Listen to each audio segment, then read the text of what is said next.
വീണ്ടും ഒരു വല്ലാത്ത അവസ്ഥ. എന്താണ് കാര്യമെന്നായിരിക്കും നിങ്ങളിപ്പോൾ വിചാരിക്കുന്നത്. എന്തായാലും അത് പറയാം, ഉറപ്പായിട്ടും പറയാം. എന്തായാലും അതിലേക്ക് പോകുന്നതിന് മുമ്പ് നിങ്ങളുടെ ലൈക്ക് എന്ന് പറയുന്നത് ഭയങ്കര ഇമ്പോർട്ടൻ്റ് ആണ്. സോ അത് ഉറപ്പായിട്ട് നിങ്ങളുടെ ലൈക്ക് രേഖപ്പെടുത്തുക. 1000 നമ്മുടെ ലൈക്കിൻ്റെ ടാർഗറ്റ് എന്ന് പറയുന്നത്.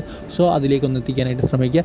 അതുപോലെ തന്നെ സബ്സ്ക്രൈബ് ചെയ്യുക. എന്നാൽ മാത്രമേ ഇതുമായിട്ട് ബന്ധപ്പെട്ട കൂടുതൽ അപ്ഡേറ്റ് നിങ്ങളിലേക്ക് പെട്ടെന്ന് എത്തിക്കാൻ സാധിക്കത്തുള്ളൂ. സോ സബ്സ്ക്രൈബിൽ ലൈക്കൊക്കെ ചെയ്തിട്ട് വീഡിയോ കാണാനായിട്ട് ശ്രമിക്കുക. നമ്മളെല്ലാം അറിഞ്ഞൊരു കാര്യമാണ്, 3-4 ദിവസത്തേക്ക് അർജുൻ്റെ ആ ഒരു രക്ഷാപ്രവർത്തനം, അതായത് അർജുൻ മാത്രമല്ല മറ്റ് 2 പേര് കൂടി ഉണ്ട്, അവരുടെ ആ ഒരു രക്ഷാപ്രവർത്തനം, ഇത് വെള്ളത്തിൽ ഇറങ്ങിയുള്ള ആ ഒരു രക്ഷാപ്രവർത്തനം മാറ്റി വെച്ചിരിക്കുകയാണ്. അതിന് കാരണമായിട്ട് പറയുന്നത് എക്സ്കവേറ്റർ ഡ്രഡ്ജർ വരണം.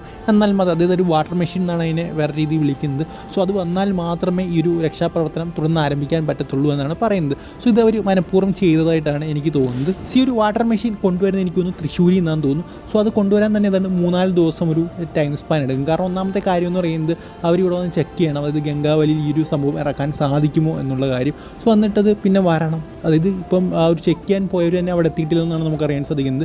ഇന്ന് വൈകിട്ടോടെ കണ്ട് അവർ പോലും എത്തത്തുള്ളൂ. സോ അവരെല്ലാം ചെക്ക് ചെയ്തിട്ട് പിന്നെ അറിയിക്കണം അത് കൊണ്ടുവരുന്നതുമായിട്ട് ബന്ധപ്പെട്ട കാര്യങ്ങളൊക്കെ. സോ അങ്ങനെയൊക്കെ നോക്കുമ്പോഴത്തേക്കും ഏതാണ്ട് 3-4 ദിവസം എടുക്കും എന്ന് തന്നെ പറയണം. നമുക്കറിയാം എന്തുകൊണ്ടാണ് ഇത് നിർത്തി വെച്ചിരിക്കുന്നതെന്ന്. അതായത് ഈ ഒരു വാട്ടർ മെഷീൻ വേണം, എന്നാൽ മാത്രമേ ചെക്ക് ചെയ്യാൻ പറ്റത്തുള്ളൂ എന്ന് പറഞ്ഞുകൊണ്ടാണ് നിർത്തി വെച്ചിരിക്കുന്നത്. സത്യം പറഞ്ഞു കഴിഞ്ഞാൽ ഒരു മനഃപൂർവ്വം ഗ്യാപ്പ് എടുത്ത് തന്നെയാണ്.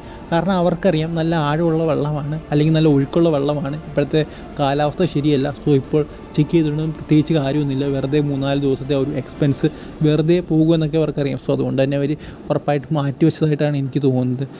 സോ എന്തായാലും ഉറപ്പായിട്ടും കേരളം ഇതുമായിട്ട് ബന്ധപ്പെട്ട് പ്രതികരിച്ചേ മതിയായുള്ളൂ. എത്രയും പെട്ടെന്ന് അർജുനെ കണ്ടെത്തണം. സോ അത് നമ്മുടെ ഒരു ഉത്തരവാദിത്തം. എന്തായാലും ഇതുമായിട്ട് ബന്ധപ്പെട്ട് നിങ്ങളുടെ അഭിപ്രായം എന്താണെന്ന് ഉറപ്പായിട്ടും കമൻറ്റ് ബോക്സിൽ രേഖപ്പെടുത്തുക. അടുത്ത വീട്ടിൽ കാണുന്നവരെ ഗുഡ് ബൈ.